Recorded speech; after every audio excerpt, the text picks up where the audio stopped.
Bom dia, amiguinhos do Pão Duro TV, aqui quem fala é o Paulo Henrique, tudo bem com vocês? Eu vou falar pra vocês que eu tô um pouco nervoso. Por quê? Qual é a diferença do youtuber bom pro youtuber bosta? A diferença é que o youtuber bom recebe ingressos para ver nos melhores cinemas, na pré-estreia, os melhores filmes. Youtuber bosta, além de ser pão duro, ele espera para ver na estreia os filmes e falar para vocês o que vocês já viram, tá?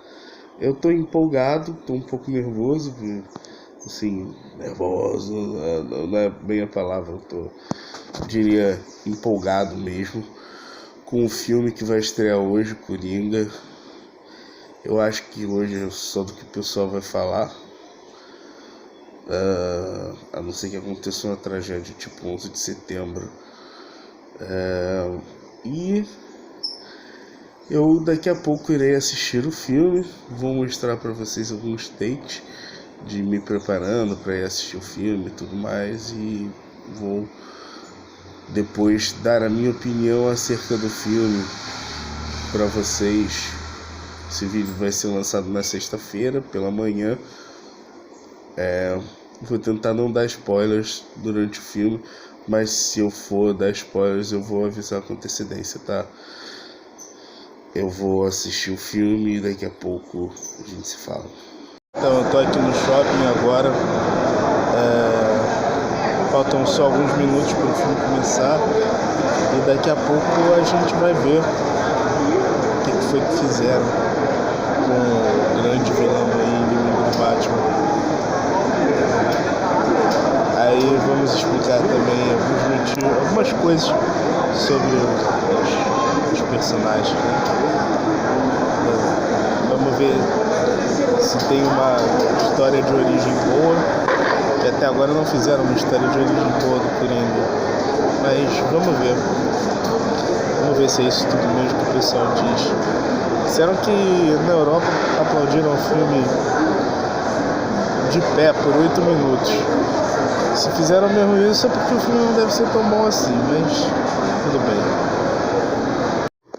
Então, eu vou começar aqui a fazer a análise do filme e eu vou dizer para vocês já de cara que, na minha opinião, tá, eu tenho visto muitas críticas extremamente favoráveis ao filme, mas na minha opinião o filme não funcionou. Não entendam errado, não significa que o filme seja ruim. O filme é muito bom, mas como um filme do Coringa, ele não funcionou. Por quê? A gente vai analisar aqui alguns fatores. A primeira coisa que a gente tem que entender quando se fala do Coringa é o seguinte: não existe um Coringa só. Não se trata de um Coringa só, tem várias versões do Coringa, ao passo que os anos vão mudando. Alguma dessa mudança é explicável, outra se trata de licença autoral, mas nem sempre esse é o caso, tá? Primeira coisa que a gente precisa saber sobre o personagem é o seguinte: quem é o Coringa? Não existe nenhuma explicação por parte da DC, tá? De origem que seja confirmada pela editora como essa foi a origem do personagem. Então todas as histórias de origem do Coringa, elas não são canônicas, tá? E tá, mas assim, de onde que surgiu esse personagem?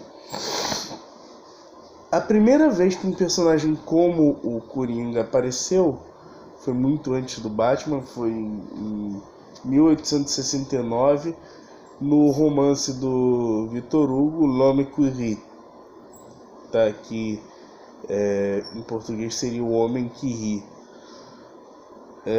Depois disso, passou bastante tempo depois disso. Em 1928, o diretor Paul Leni escreveu um filme, né, chamado O Homem que Ri, The Man Who Laughs, e chamou o então renomado ator Conrad Vedi para participar do filme.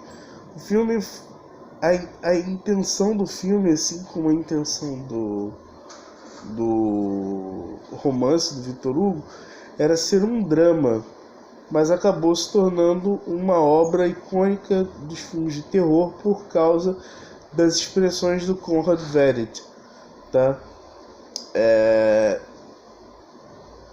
E essa estética influenciou muito Bob Kane e os produtores das HQs na época, e decidiram colocar ele nas historinhas do Batman. E finalmente, em 1940, na revistinha Batman número 1, né, que foi a primeira revistinha do Batman, que ele apareceu na Detective Comics, e em outras revistas também, mas principalmente na Detective Comics, que ainda hoje é editada. Eles voltaram a editar há pouco tempo a Detective Comics. Eles mostraram um gênio do crime que se vestia como um palhaço e que tinha a aparência do Homem que Ri. Eles mostraram um personagem que era o Homem que Ri, e esse personagem se chamava Coringa, em inglês Joker. Eles, durante muito tempo, de 1940 até 1950, eles mostraram o Joker como um psicopata, assassino, maluco, que tinha um senso de humor deturpado e distorcido, que era absolutamente vilanesco, mais ou menos o Coringa que a gente tem hoje, né? E em 1950, nos Estados Unidos, promulgaram uma lei chamada Comic Code Authority,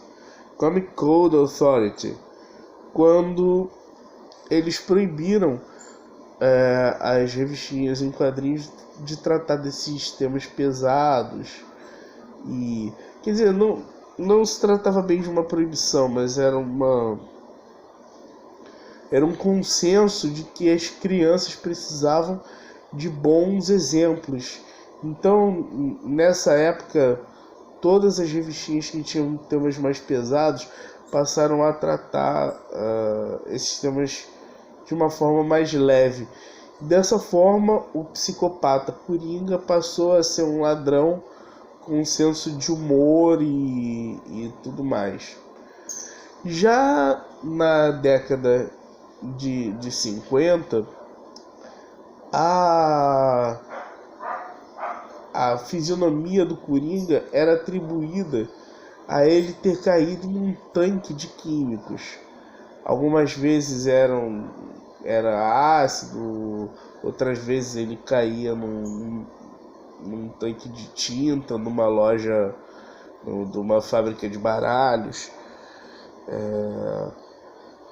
Até que em 1970, eles voltaram, em 1970 e poucos, eles voltaram a tratar de temas com essa seriedade que nós temos até na época. Clássicos dos quadrinhos que abordam assuntos bastante delicados e fortes, né, como os Panteras Negras, que se tornaram o super-herói Black Panther da Marvel. Nós temos a história em quadrinho clássica do Homem de Ferro, de Nina Bottle, né, o gênio na garrafa, que trata do alcoolismo do Tony Stark, como aquilo estava destruindo o Tony Stark, e ele já não conseguia mais ser o Homem de Ferro e o Tony Stark ao mesmo tempo. como aquilo afetou a relação dele com a Pepper Potts, enfim. E nessa época nós temos o renascimento do Coringa como um psicopata, tá?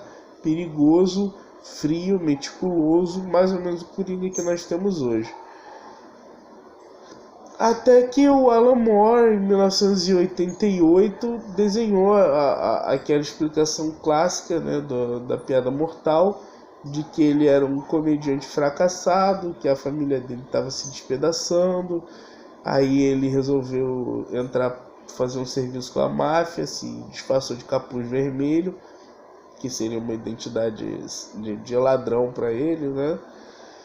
E aí deu todo aquele problema, ele se tornou, caiu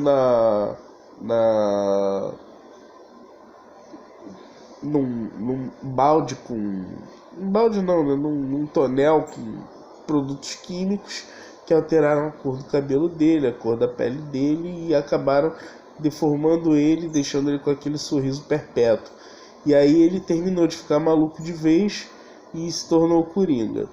Essa é com certeza a explicação que é mais aceita do personagem Coringa, né? Que ele teria trabalhado para a máfia, isso daí já vinha desde os anos 50, 1951. Teria trabalhado para a máfia, caiu num tonel de químicos, ficou deformado, ficou maluco e passou a adotar a identidade dele de Coringa. Pois bem, então nós temos o filme de 1989, Batman, que é com Jack Nicholson no papel do Coringa, que disse que o papel não faz bem para a cabeça. Antes disso, quem interpretou o Coringa foi o César Romero no seriado clássico do Batman com Adam West, né? E depois a gente teve a indicação ao Oscar por parte do Heath Ledger, que inclusive até se suicidou por causa do papel, que é um papel muito pesado. E agora nós temos Joaquin Phoenix se passando por Coringa nas telas de cinema. A atuação dele é muito boa.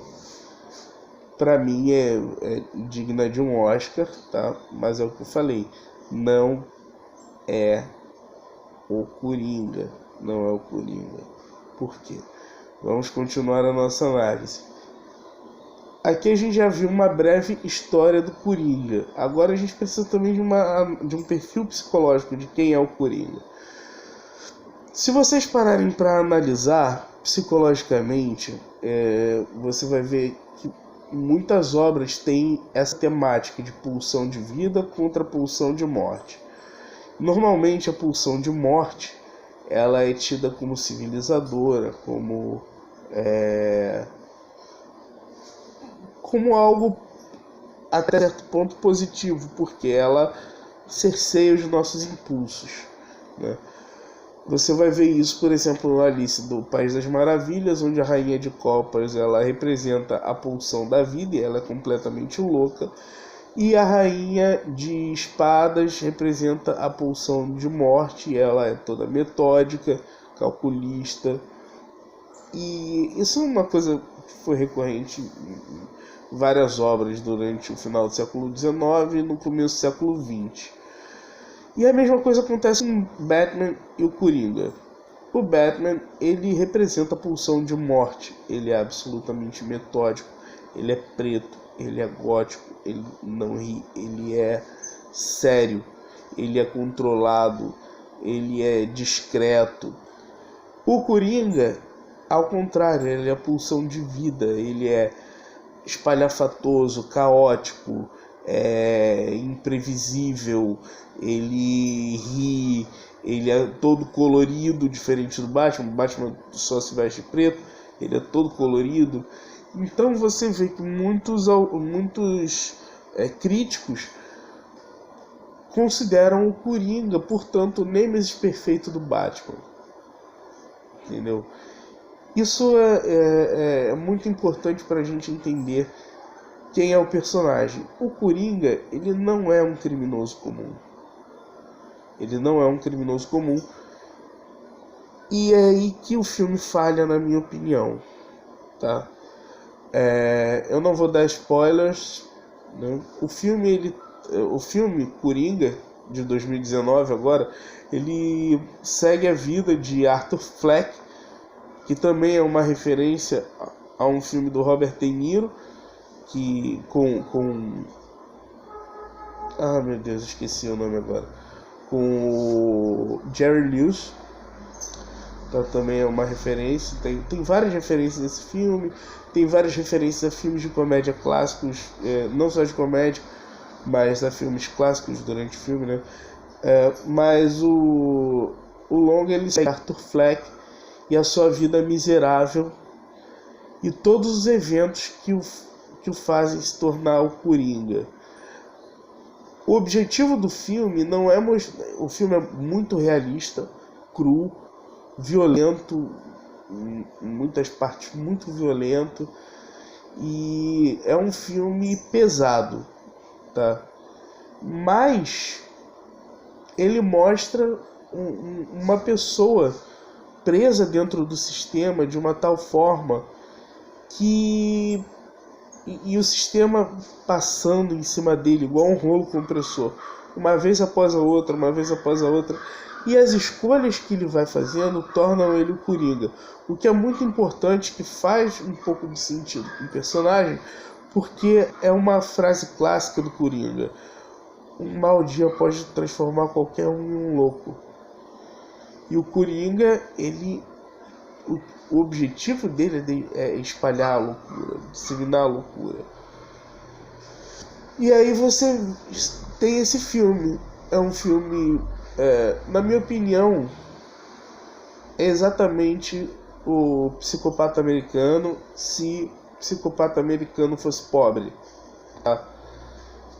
E é por isso que o filme não funciona pra mim. Ele é um Coringa que foi levado pela vida, pelas circunstâncias, pela maldade das pessoas, como as pessoas trataram ele mal, como as pessoas destrataram ele, como as pessoas fizeram ele sofrer, até um tal ponto que ele quer revidar. Entendeu? E não, pra mim isso não é o Coringa. O Coringa, ele é metódico, ele é calculista, ele é um gênio. Muitas vezes mostra esse Arthur Fleck como um pouco burro até, entendeu? Como ingênuo, às vezes até um pouco burro. Você vê que durante o filme várias coisas que ele escreve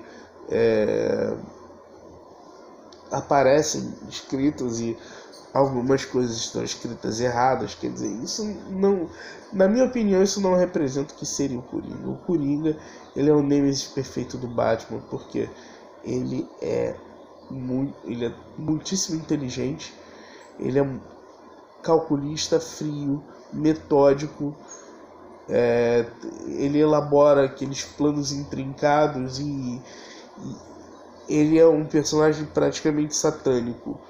E não é isso que a gente vê no Arthur Fleck. A gente vê no Arthur Fleck um coitado, um coitado, acossado pela vida, entendeu? Maltratado por todos que ele conhece, pela mãe, pelo Thomas Wayne, por todo mundo. O tempo todo ele é maltratado por todos os personagens. O tempo todo, acossado pela vida, até um certo ponto que ele resolve dar um basta. E aí quando ele dá um basta, sendo que nem esse basta também não foi uma escolha dele dar. E aí ele se vê numa espiral crescente, que aquele basta que ele deu foi se tornando cada vez mais um movimento tal, e no fim ele resolve se juntar ao movimento. Quer dizer, totalmente um personagem que não é o Coringa, tá? É como se fosse o Pica-Pau, vamos dizer assim, o Pica-Pau maluco dos anos 40 e o Pica-Pau moderno. O Pica-Pau moderno, confusão cai no colo dele. O Pica-Pau dos anos 40 era um Pica-Pau mau, era um Pica-Pau maligno, era um Pica-Pau safado. E é isso que falta no Arthur Fleck. Ele não é o Coringa. O Joaquin Phoenix, a atuação dele é merecedora de um Oscar. O filme é muito bom, mas ele poderia, sei lá, mesmo se passando no universo da DC, entendeu? Aonde já tem esses super-heróis aí já estão bem estabelecidos, ele poderia ser um copiador do Coringa. Ele poderia ser qualquer coisa, mas ele não é o Coringa, tá? Porque o Coringa, ele não apanha da vida, ele bate. Ele é assim o tempo todo. E mesmo quando ele se torna Coringa, ele continua apanhando da vida. Entendeu? Não é o Coringa. Se fosse o Coringa, teria no meio do filme um plano louco que ele ia fazer alguma coisa que ia espalhar loucura, ia deixar todo mundo maluco. E não acontece nada disso. Ele é só um coitado. O Arthur Fleck é só um coitado que apanha da vida o tempo todo. E é isso. O filme se resume a isso. É um filme muito bom. É um filme muito bom mesmo. Como um drama policial ou alguma coisa do gênero. Mas, na minha opinião, não funciona como um filme do Coringa. Por causa dessas razões todas que eu expliquei para vocês. Tá legal? Se você gostou da minha análise, dá o seu joinha, curta, compartilhe com os seus amigos. Se você não gostou, deixa aqui nos comentários explicando o que você não gostou da minha análise, o que você discorda. E é isso aí, amiguinhos. Até a próxima. Tchau, tchau.